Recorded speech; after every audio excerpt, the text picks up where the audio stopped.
SIR প্রতিবাদে আজ উত্তাল সংসদ। অধিবেশন শুরুর আগে সংসদ ভবনের বাইরে বিক্ষোভ দেখায় বিরোধী জোট। ভোট চুরি, ভোট লুঠের অভিযানে স্লোগান তৃণমূলের।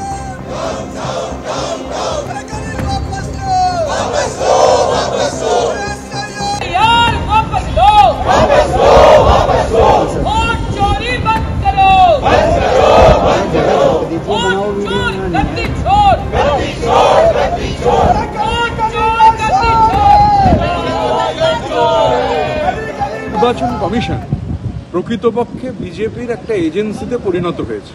বিজেপির এজেন্সি হিসেবে নির্বাচন কমিশন কাজ করছে, এটা দুর্ভাগ্যজনক। আমরা ধারাবাহিক যে প্রতিবাদ, এই যে আজকে দেখুন এই যে প্রতিবাদ হয়েছে, এই যে ইলেকশন কমিশন চোর হে বা ভোট থিফ ইলেকশন কমিশন, বিভিন্ন ভাষায় পোস্টার ছিল। নির্বাচন কমিশন ঠিক মোদি শাহ যেরকম চাইছেন সেই মোদি শাহর চাওয়া অনুযায়ী নির্বাচন কমিশন তারা ভূমিকা পালন করছেন।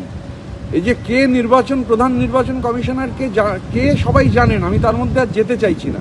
কিন্তু যেটা সবথেকে বড় প্রশ্ন, যে নির্বাচন কমিশনও কোনো উত্তর দিতে পারছেন না। কালকে বিশিষ্ট সাংবাদিকরা যারা তীক্ষ্ণ প্রশ্ন করেছেন নির্বাচন কমিশনকে, নির্বাচন কমিশন নির্বাক, নির্বাচন কমিশন নিশ্চুপ, নির্বাচন কমিশনের কাছে কোনো জবাব নেই।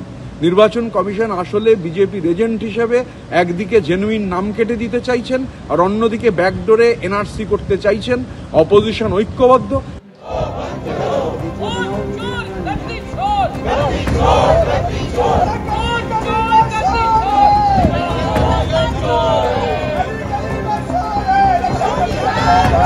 তৃণমূল যখন অভিযোগ করছে, আক্রমণ শানাচ্ছে যে বিজেপির এজেন্ট হয়ে কাজ করছে নির্বাচন কমিশন, তখন রাজ্যসভার বিজেপি সাংসদ শ্রমিক ভট্টাচার্য প্রশ্ন তুললেন, বিরোধী থাকাকালীন তৃণমূল অনুপ্রবেশ নিয়ে সরব হয়েছিল, এখন চুপ কেন? 2011 যখন পশ্চিমবঙ্গে নির্বাচন হয়েছিল, নির্বাচন কমিশন করেছিল।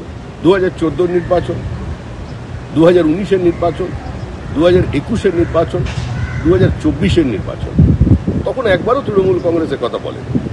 কিন্তু আজ যখন ওখানে এসআইআর শুরু হয়েছে বিহারে, তখন মুখ্যমন্ত্রী আজকে বলছেন যে নির্বাচন কমিশন চোর, তৃণমূল কংগ্রেস বলছে। এখন মুখ্যমন্ত্রী যখন বিরোধী অবস্থানে ছিলেন তখন তো 28 লক্ষ ভোটারের নাম বাদ দিয়েছিল, তখন একবারও বলেননি নির্বাচন কমিশন চোর। আজকে ক্ষমতায় এসেছেন, তখন বিরোধী অবস্থানে ছিলেন, তখন অনুপ্রবেশকারীদের তালিকা দেবেন বলেছিলেন, কাগজ ছুঁড়ে ফেলে দিয়েছিলেন স্পিকারের টেবিলে। আজকেই বলছেন অনুপ্রবেশ বলে কিছু নেই, সমস্ত বাংলাদেশিকে, সমস্ত মৃত ভোটারকে আমাদের ছেড়ে রাখলে হবে না, সবার নাম ভোটার লিস্টের মধ্যে রাখতে হবে।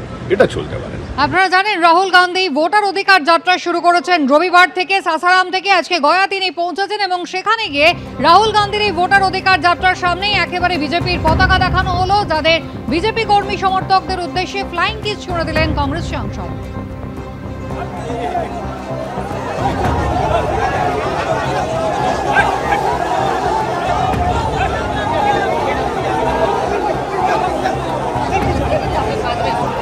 जवाब दें कि ये एसआईआर क्यों किया जा रहा है, जवाब दें कि ये जो वोट चोरी का पूरा मुद्दा है इसके बारे में बात करें।